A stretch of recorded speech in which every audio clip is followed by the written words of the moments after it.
I want to tell you something before I start. I've been a transit coordinator for 11 years. I've managed cargo disputes, routing conflicts, diplomatic convoy logistics, all of it. I've sat across the table from Cathari trade ministers. I've filed incident reports involving 4 different species. I've even been present during the Sigma docking riots of 2041, which if you know your history, you know that was not a good Tuesday. So when I tell you that what happened on the Meridian overpass last spring was the most terrifying thing I've ever witnessed, I need you to understand I am not using that word loosely. I am not someone who scares easily.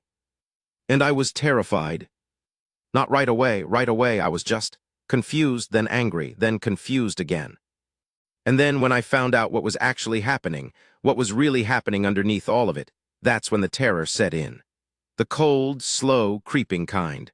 The kind that doesn't go away when the lights come back on. Let me start from the beginning. Because the slap, that's not where the story starts. The slap is just where most people begin telling it. That's the first thing visitors notice. There's no gleaming chrome city stretching into the clouds, no laser freeways, no robots on every corner handing out synthetic coffee. New Geneva looks mostly like a city that got too big too fast and never quite caught up with itself. Half the buildings downtown are old, pre-contact architecture, stone and glass and steel, the kind of thing you'd see in photographs from 2020. The other half are this awkward hybrid of human engineering and alien design integration, all curved surfaces and bioluminescent facade panels and load-bearing structures that don't follow any geometry you learned in school. It's beautiful, actually, in a messy, complicated way. The sky is the biggest difference. In 2047, New Geneva sits beneath the Western European Transit Corridor, which means on any given day, you'll look up and see maybe 6 or 7 transit platforms floating at different altitudes.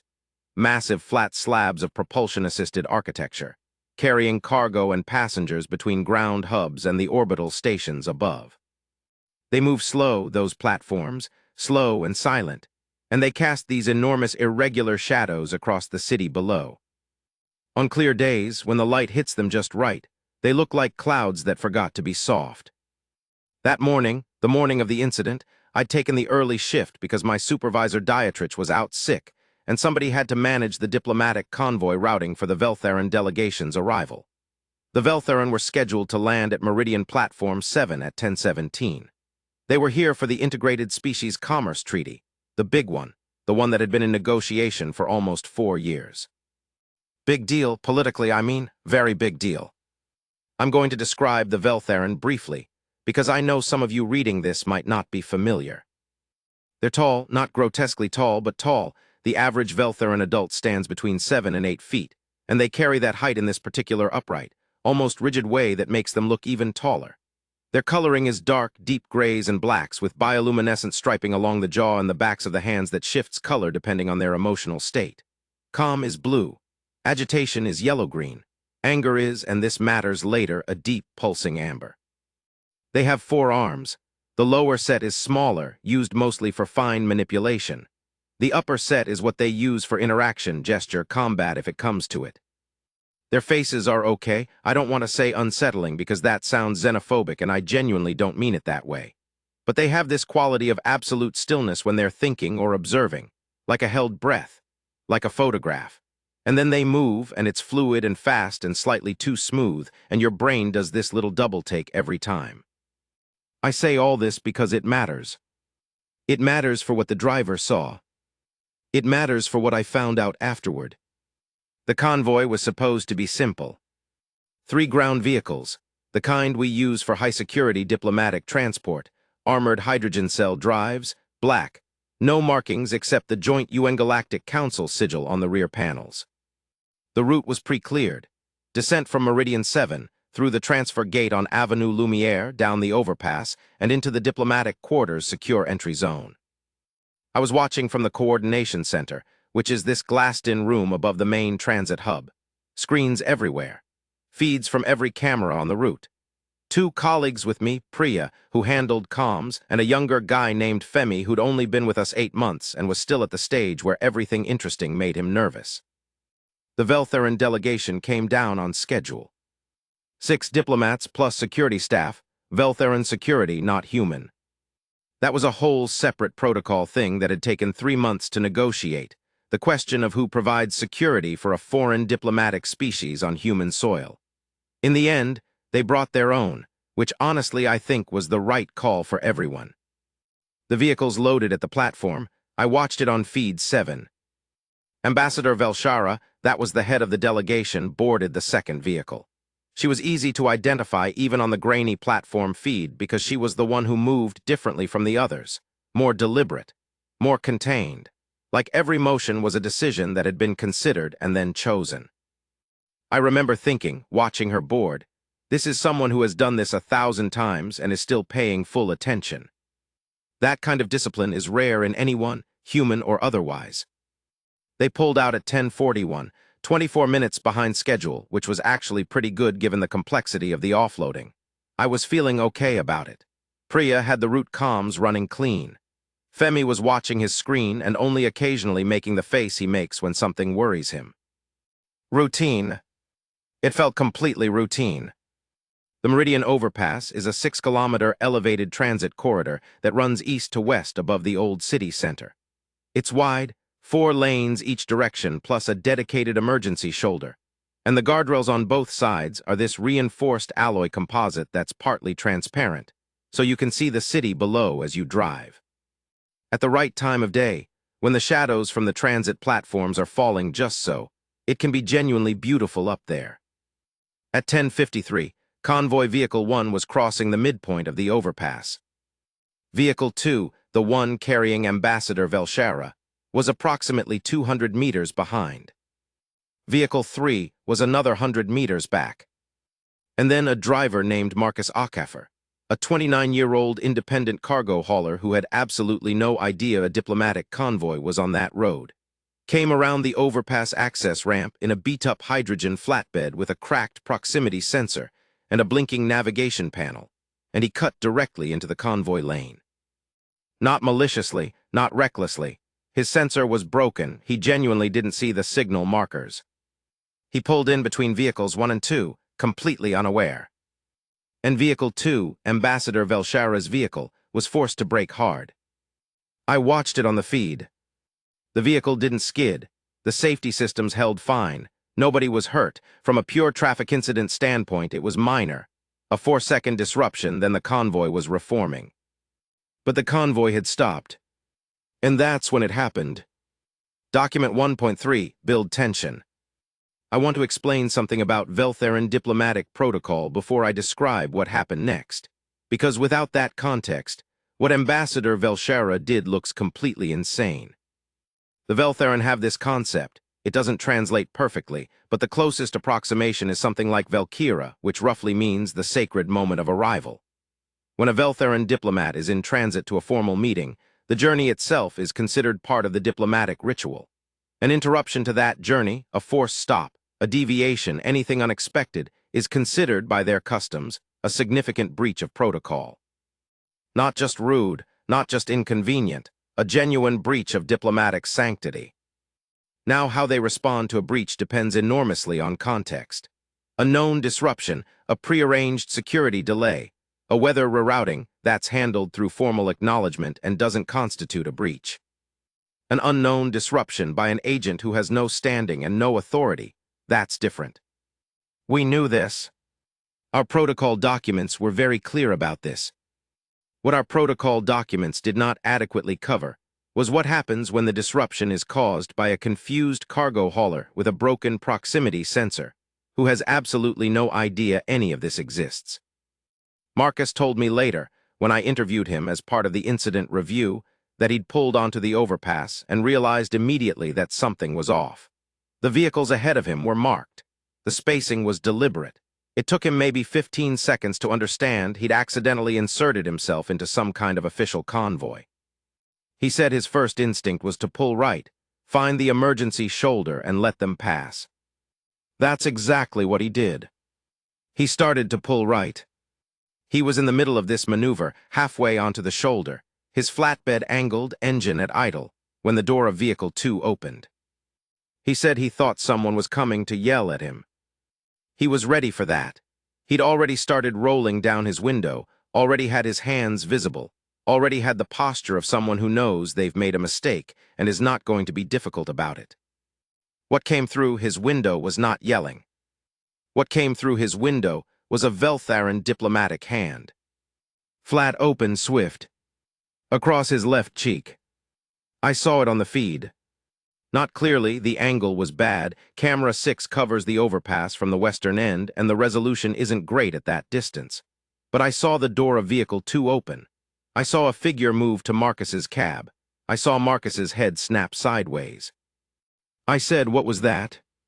Priya leaned in. Did she just... "Pull up camera 9, I said. Femi was already on it. Camera 9 is a proximity unit on the overpass support column, much closer. He pulled the feed. And we watched it again. Yes. Ambassador Velshara had exited her vehicle, walked to Marcus Akafer's cab and struck him. Not violently, not the way you'd hit someone in a fight. The motion was, and this is the part that's hard to describe, almost formal, deliberate, practiced.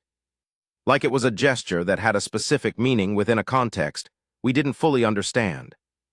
But it was a strike, open palm, his head moved. And then she turned and walked back to vehicle 2 and got in. The whole thing took maybe 40 seconds. The next 4 minutes were the most chaotic I've experienced in 11 years at that coordination center. Priya was on the comms immediately, flagging the incident to the diplomatic affairs duty officer. Femi was screenshotting the feed. I was on the secure channel to the convoy lead vehicle, trying to get a status report, and simultaneously on another channel to the Veltharan liaison officer whose job was exactly this kind of moment. The liaison officer was a woman named Dr. Adiz Nwasu, and she had been working with the Veltharan integration team for 3 years. She was calm in the way that people are calm when they've survived worse. "Don't do anything," she said. "Tell me exactly what you saw." I told her. There was a pause. Was the strike made with the upper or lower hand? I blinked. The upper right, I think. Another pause. Okay, that's okay, hold on. She put me on hold. I'm standing there with my earpiece in, watching the convoy resume movement on the screen, and I genuinely don't know what's happening. Marcus, meanwhile, was still on the shoulder of the overpass. He told me later that after it happened, he just sat there for a minute. His cheeks stung. The convoy vehicles had pulled away. He could see them disappearing down the western section of the overpass. He said the thing that shocked him most wasn't the strike itself. It was that right before she turned to leave, Ambassador Velshara had said something. Not in Veltharan. In English. Clear, precise English with the slightly flattened vowel that all Veltharan have when they speak human languages. She said, "Do not follow this convoy. It is not safe for you." And then she walked back to her vehicle. Marcus sat on the shoulder of the Meridian overpass, cheeks stinging, watching diplomatic vehicles disappear, trying to understand what had just happened to him. He said it was the second sentence that got to him. Not the slap. The warning. Here's where I have to be careful. Because what I'm about to tell you, the part that came after, the part that I discovered, that's the part people have trouble believing, not the slap. People process the slap as a diplomatic incident, a cultural misunderstanding, a moment that was handled poorly. The part that comes after is harder. So let me just lay it out exactly as it happened, in order, without editorializing, and you can decide for yourself what it means. Dr. Nwasu came back on the line 17 minutes after she'd put me on hold. Her voice was different, controlled in a specific way that, when you've worked in transit coordination long enough, you recognize. It's the voice people use when they're managing their own alarm so it doesn't infect you.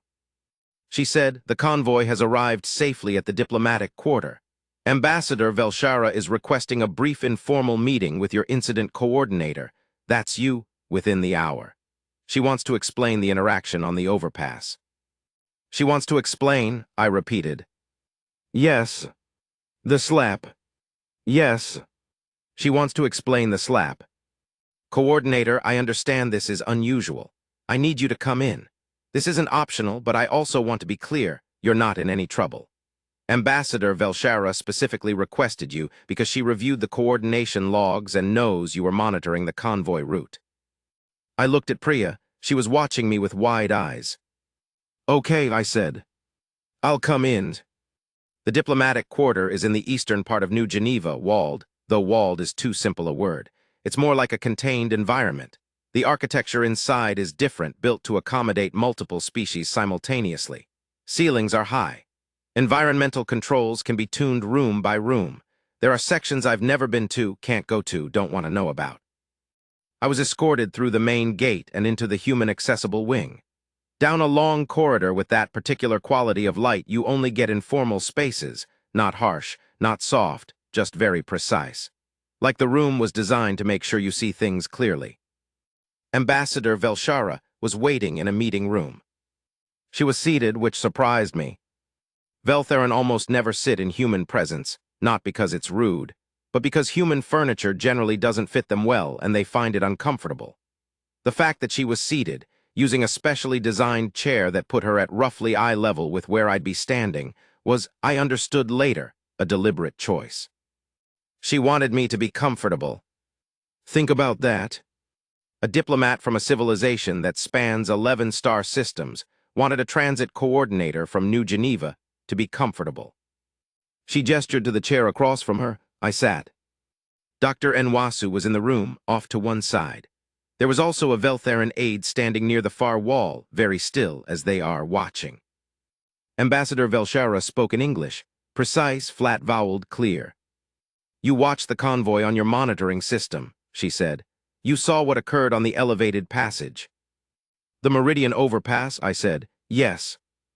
"I want you to understand what occurred, not the formal report. I want you to understand."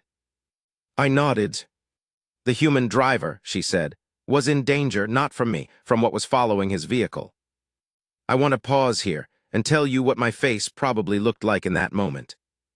I've thought about this a lot since. I probably looked politely skeptical. The specific kind of politely skeptical that professional people in coordination roles learn to wear when they're receiving information they haven't categorized yet. Not dismissive, not believing, just waiting. "What was following his vehicle?" I said. "A tracker," she said the word simply, the way you'd say a cloud or a door. "A small autonomous reconnaissance unit, approximately the size of your fist. It attached to the undercarriage of the human driver's vehicle when he pulled onto the overpass access ramp." "A tracker," I repeated. "Yes. Placed there by individuals who intended to use his vehicle to follow my convoy without his knowledge." She held my eyes. "The driver was completely unaware. He was not complicit. He was, as your people say, in the wrong place at the wrong time." I thought about that for a second. "The accident," I said, "him cutting into the convoy lane, was not an accident." The room got very quiet. Not literally, there was still the hum of the environmental systems, the distant sounds of the building around us. But in the way that the mind goes quiet when it's trying to absorb something that doesn't fit into the shape of the world it thought it was living in. "His proximity sensor," I said, "it was broken." "It was disabled," Ambassador Velshara said. "We became aware of the surveillance unit when it attached to his vehicle. The same signal that activated the unit also degraded his vehicle's proximity sensor. It appears random, consistent with hardware failure, but it was deliberate. His vehicle was chosen because it was large enough to follow our convoy without appearing conspicuous, and because it had no affiliation with any diplomatic registry." She paused. "He was going to be used," she said. "He did not know. I'm going to tell you what I was thinking in that moment, because I think it matters. I was thinking this could be wrong. Veltherin's sensor technology is advanced, but it's not infallible. There are false positives. There are misreadings. Ambassador Velshara was telling me something she believed to be true, but believing something and it being true are different things. And I was also thinking, she doesn't have any reason to lie to me about this. I'm a transit coordinator. I'm not important enough to lie to. If this was a fabrication, I wouldn't be the audience she'd choose." "Why did you strike him?" I asked. It came out more directly than I intended, but she didn't seem to mind. If anything, the bioluminescent striping along her jaw shifted slightly toward a warmer blue. I would later learn this meant something close to respect for directness. "Because I needed him to stop," she said, "and I needed him to be afraid enough to stay stopped. If he had continued down the overpass, whoever deployed the tracker would have activated it. The unit was not only a surveillance device. She paused. It was also a weapon. I left that meeting 2 hours later. Outside the diplomatic quarter, the city was just the city. Transit platforms drifting overhead. People moving on the walkways below. The everyday texture of a world that had been radically changed by contact and was still, 11 years later, figuring out what that meant. I stood on the pavement, and I thought about Marcus Acaffer, sitting on the shoulder of the Meridian overpass with a stinging cheek, completely unaware that the thing attached to the bottom of his flatbed had just been prevented from detonating. Because that's what it was. I got that confirmation later, through channels I don't have clearance to describe in this account. The tracker was a combined surveillance and detonation unit. Small, sophisticated, not Veltheran technology and not human technology, something in between, which in 2047 means someone was building hybrid weapons in violation of about 14 different treaties. It had been magnetically sealed to Marcus's undercarriage. And if his vehicle had followed that convoy into the diplomatic quarter, which it would have if he'd continued onto the overpass route, because the routing at that end essentially funnels all traffic in the same direction, it would have detonated within 60 meters of Ambassador Velshara's vehicle. She had known. Her security detail had detected it the moment Marcus's flatbed came within range. And the fastest way she could think of to stop him, to really stop him, to make sure he pulled over and stayed pulled over and didn't try to catch up to the convoy out of some misguided sense of following normal traffic procedure, was to get out of her vehicle, walk to his cab, and make very sure he understood that whatever was happening, he needed to stay where he was. The slap was a warning, the most direct, physically unmistakable warning she could give in the time she had. She'd known he wouldn't understand the words. She'd known a Veltheran diplomat exiting her vehicle and striking a random driver would look insane, would trigger an incident report, would create a diplomatic complication she'd have to manage afterward. She'd done it anyway, because it was the fastest way to save his life.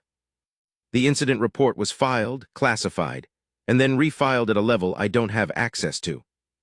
I know this because Priya told me she tried to pull it 2 weeks later for a routine review, and found it had been moved to a restricted archive, which meant someone with more authority than our department had decided it needed to stay quiet. I'm not going to speculate too much about why. I have my guesses. What I can tell you is what happened to the people involved. Marcus Acaffer was interviewed by a joint human Veltheran security team 3 days after the incident. He was told. I don't know exactly what he was told, because I wasn't in that room, but I know that afterward, he filed no complaint against Ambassador Velshara, and I know that he took a voluntary 6-week leave from his cargo hauling work. When he came back, he switched to interior routes only, no diplomatic corridor access. He told me when I saw him again during the incident review that he didn't mind, that actually he preferred it. He said, whatever she saw that I didn't, I'd rather not see it. The Veltheran delegation completed the treaty negotiations. The Integrated Species Commerce Treaty was formally signed 11 days after the incident. I watched the ceremony on the public feed from my apartment, which is something I wouldn't normally do. I'm not the type who watches political events on my night off. But this one I watched. Ambassador Velshara spoke at the signing ceremony. I won't quote her. This account has caused enough complication already without me getting into what was officially said at a formal diplomatic event. But I'll tell you that she spoke about trust.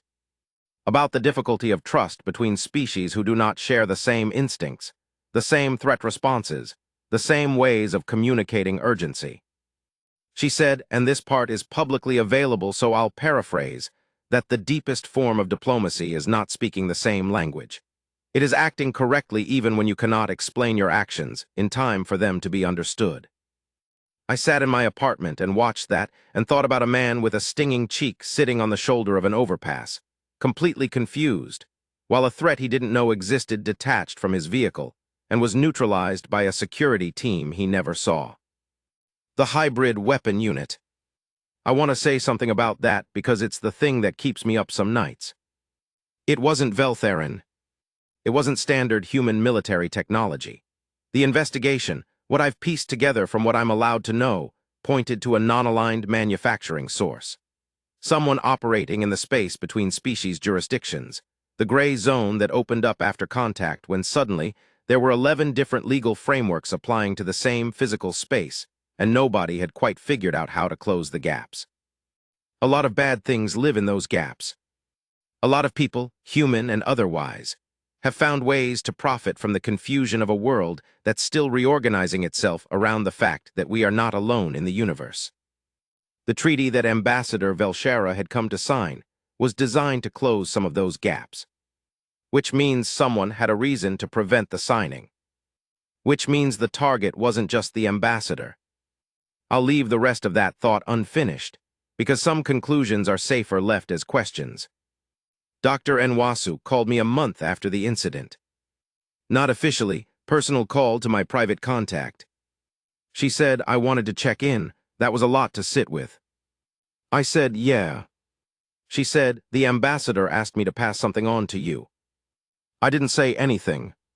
She said, tell the coordinator that we do not always have the luxury of being understood, but we always have the choice to act rightly even so. I held the phone. She said that specifically for me. She reviewed your coordination logs from the whole incident. Your response time, your calls, the way you handled the immediate aftermath. She was impressed. She wanted you to know. A pause. She also said the fear you felt when you understood the situation, that is correct. Fear that moves toward understanding is not weakness. It is the beginning of wisdom. I've thought about that a lot. The beginning of wisdom. Here is the part I haven't told yet. The terrifying part. Not the weapon under the truck.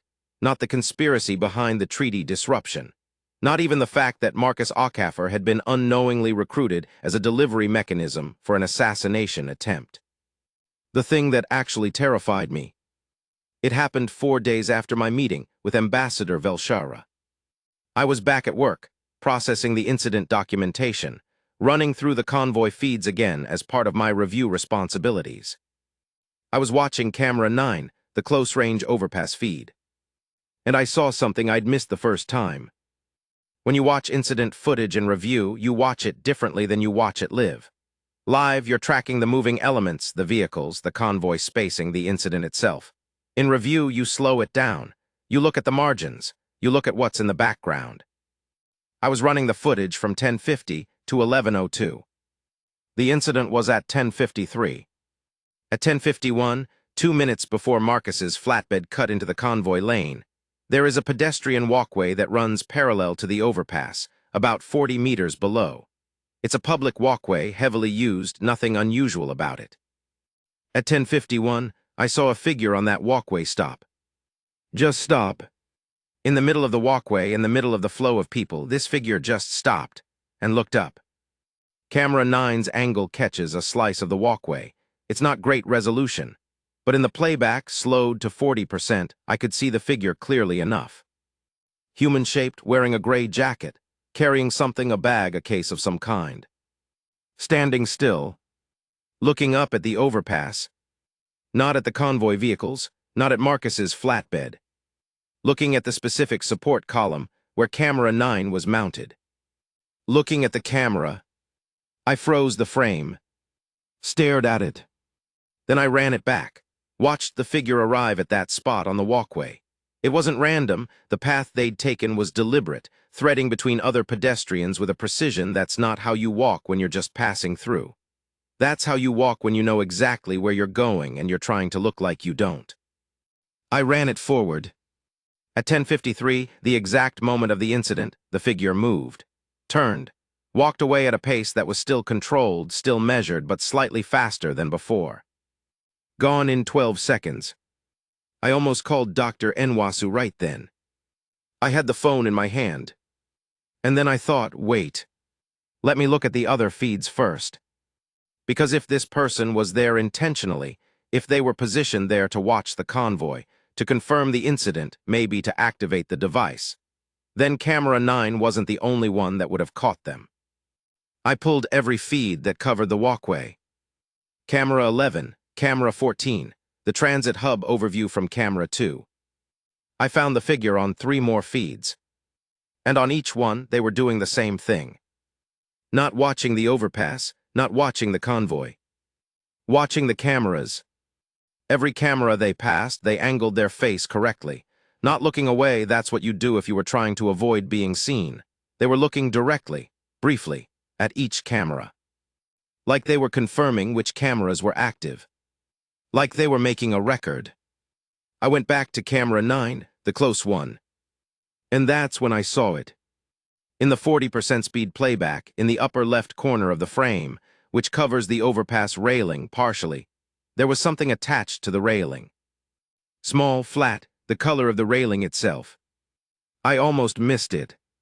It was a secondary device. Not the one on Marcus's truck. A second one, mounted on the overpass railing at a position that, I checked the coordinates later, matched them against the convoy route, would have placed it directly adjacent to where Vehicle 2 was stationary during the incident. The truck device was a decoy. Or not a decoy, a primary trigger.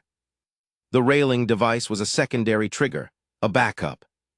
If the truck failed, if the convoy kept moving, if something went wrong with the primary, the secondary was right there.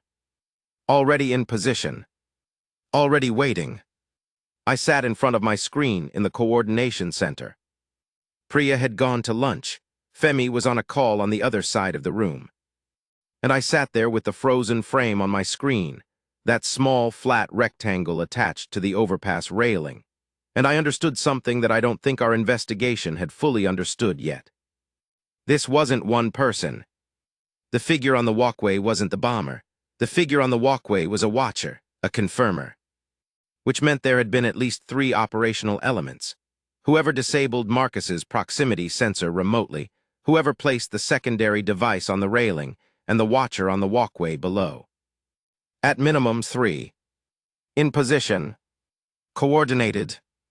And all of it, had been identified, countered, and resolved by a Veltheran security detail in the approximately 12-minute window between Marcus's vehicle being flagged as compromised and the convoy arriving at the diplomatic quarter. 12 minutes. They detected, assessed, and neutralized a multi-element coordinated attack in 12 minutes. Without anyone dying. Without anyone knowing. Without even, as far as most of the city was concerned, an incident occurring. Just a diplomat slapping a confused driver on an overpass. Just a diplomatic curiosity. Just something to talk about and move on from. I filed a supplementary incident report. Not through normal channels. Dr. Nwasu had given me at the end of our meeting a contact protocol for exactly this kind of situation. A direct encrypted line to the Joint Security Coordination Office that handles cross-species threat incidents. She'd given it to me almost as an afterthought, and at the time I'd thought, I'll never need that. I used it. I sent the time-stamped footage coordinates, the camera feeds, the frame captures, the positional analysis. 40 minutes later, I received an acknowledgement. 2 hours after that, a human security officer and a Veltheran security aide arrived at the coordination center. They took copies of everything. They asked me questions for about an hour.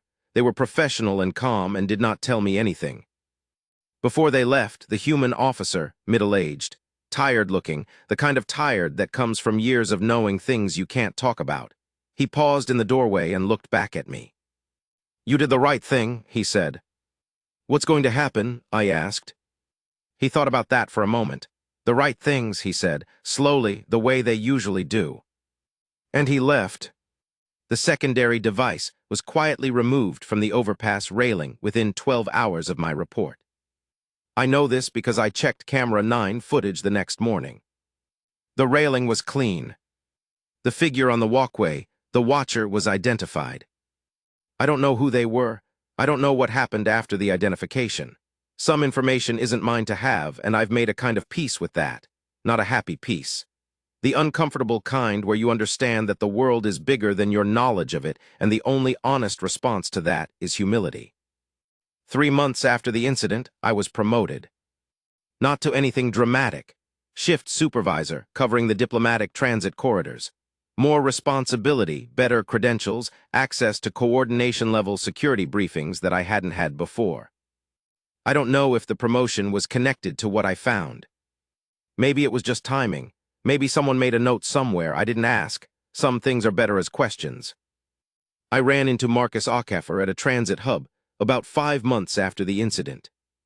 He was doing a delivery, interior route like he'd said. He looked fine. He looked, honestly, better than the last time I'd seen him, the kind of settled that comes from having gone through something disorienting and arrived at the other side with your sense of yourself intact. We talked for a few minutes. He asked me carefully if there was anything else he should know about what happened. I thought about the secondary device on the railing. I thought about the coordinated three-element operation. I thought about what his truck had been carrying without his knowledge. I said, "You're safe. That's the important thing." He nodded. He seemed to accept that. Before he left, he said, "I think about what she said sometimes, the diplomat, it's not safe for you. I think about that." "Yeah," I said. "She could have just driven around me, or had someone radio ahead to clear the route. Why come to my cab herself?" "Speed," I said. "She needed to make sure you understood immediately. No delay, no middleman." He thought about that. "A 7-foot alien got out of a diplomatic vehicle and smacked me in the face to save my life," he said. "Essentially, yes." He laughed, not a happy laugh, the kind that acknowledges something true and uncomfortable and slightly absurd. "Okay," he said. "Okay. That's okay." Document 1.8, the terrifying part. I want to come back to the terrifying part, because I haven't fully explained it yet. It's not the attack that terrifies me. Attacks happen. People plan terrible things. Security systems catch them. The machinery of protection and threat response grinds forward, imperfect, costly, but forward. That's not new. That's been true for all of human history. What terrifies me is something else. Something I understood sitting in that coordination center, with the frozen frame on my screen. Here it is. Ambassador Velshara's security detail detected that attack in 12 minutes. 12 minutes from first contact with the compromised vehicle to full situational awareness of a coordinated multi-element threat. Our security apparatus, the human side, the Joint Corridor Protection Team, the Diplomatic Affairs Security Protocol, had zero idea. Zero. We had cameras on every centimeter of that route. We had a pre-cleared convoy. We had security vehicles at the front and back. We had a coordination center running live feeds. And we saw nothing. Not the device on the truck, not the device on the railing, not the watcher on the walkway, not the signal that disabled Marcus's proximity sensor. Nothing. The Veltheran detected it with passive systems running during transit. Passive systems, not active scans. Those would have triggered alerts under the treaty protocols. Passive monitoring, the baseline environmental awareness their security detail, maintains continuously just as a matter of operational standard. 12 minutes of passive monitoring was enough to identify, map, and counter a sophisticated coordinated attack. That's not the terrifying part either. Here's the terrifying part. When I was reviewing the feeds, all of them, after I'd spotted the watcher and the railing device, I went back further. Pre-convoy, the hours before the delegation arrived. And in that footage, I started to see things I'd missed because I hadn't been looking for them. Small things, the kind of things that, if you don't know what you're looking for, look completely random. A maintenance worker on the overpass who spent slightly too long near the railing section where the device was placed. 43 minutes. I timed it. A routine maintenance check on that section of the overpass takes, on average, 9 minutes. Nobody flagged it. A vehicle that made 2 slow passes down the walkway beneath the overpass before the convoy arrived. Walkway vehicles are uncommon but not prohibited. Nobody flagged it. 3 separate individuals at 3 separate times who paused on the pedestrian bridge at the eastern end of the overpass and appeared to look at something on their devices. Normal. Completely normal. Except when I mapped their positions, they formed a triangle. A surveilling triangle. Classic overlapping field of view positioning. This had been planned for days. The coordination required to position those elements, the truck driver unknowing, the devices, the watcher, the surveilling triangle, all without triggering any of our monitoring protocols. This was not an impulsive act. This was a carefully constructed operation. against a diplomatic convoy, on a routine route, in the middle of a city of 3 million people. And we had not seen a single element of it. That's what keeps me awake. Not the threat itself. The invisibility of the threat. The gap between what we thought our security could see and what our security actually saw. We thought we were running a protected route. We were running a route that someone had been studying for long enough to embed 3 surveillance agents, disable a vehicle's safety systems remotely, and position 2 detonation devices without triggering a single automated flag. Ambassador Velshara knew this. I think that's why she met with me afterward. Not to explain the slap. To make sure someone on the human side understood what the human side had missed. Document 1.9, what I know now. I'm a shift supervisor now. The job involves more than it used to. More access, more responsibility, more visibility into the security briefings that coordinate the diplomatic transit corridors. Not everything, I don't have clearance for everything, and I'm not sure I'd want it, but more than I had before. I use that access differently than I would have before that morning on the Meridian overpass. I look at more feeds, I flag more things. I've developed a specific habit of reviewing pre-convoy footage for behavioral patterns that fall just slightly outside the norm, not obviously wrong, just slightly wrong. The 43-minute maintenance worker. The triangulated observers. The vehicle that slows down once too often. My team thinks I'm overcautious. Maybe I am. But here's the thing about working in a world where 11 species now share airspace, transit routes, diplomatic corridors, and legal jurisdictions. The gaps are everywhere. The spaces between frameworks, between jurisdictions, between what this security protocol covers and what that one doesn't, those gaps exist. They are real, and there are people, entities, who have mapped those gaps with more patience and sophistication than we've applied to closing them. Ambassador Velshara's delegation came here to close some of those gaps. Someone tried to stop her. In a city of 3 million people, on a public overpass in broad daylight. And they nearly succeeded. The treaty was signed. The gaps are smaller now.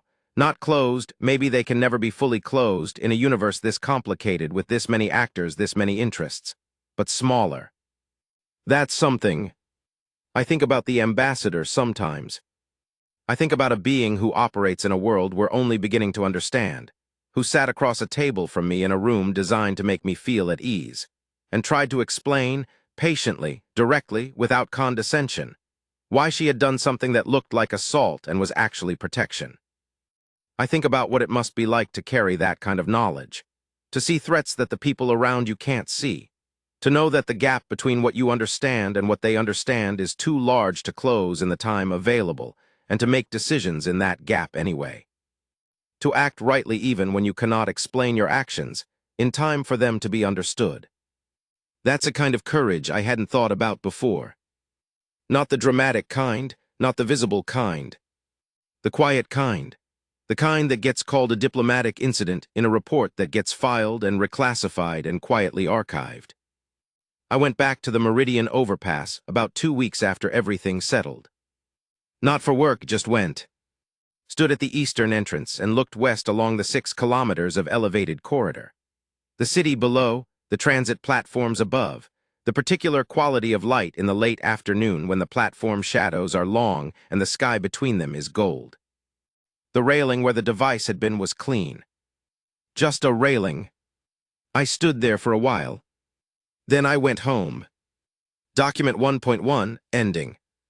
People ask me sometimes, since the incident became known in certain circles, a whisper network kind of known, not headline news, they ask me, do you feel safe?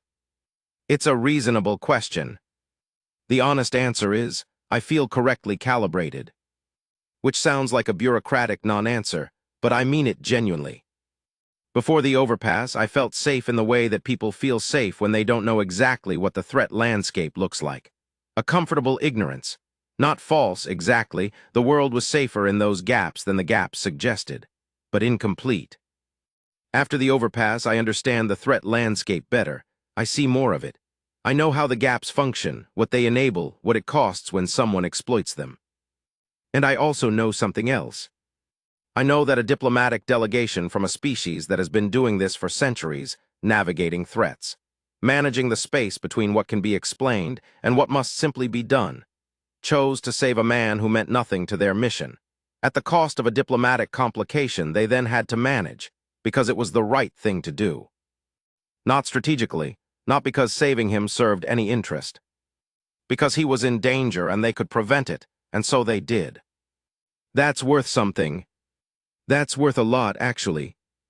In the Veltheran language, there is a word, Velnara, that translates approximately to the act of protecting something that cannot protect itself without expecting recognition for doing so. It doesn't have a clean equivalent in English, but it describes something real. Something we'd probably call decency, if we were being plain about it. Decency across 11 light years and 4 arms and bioluminescent stripes, and a cultural framework that most humans are still trying to understand.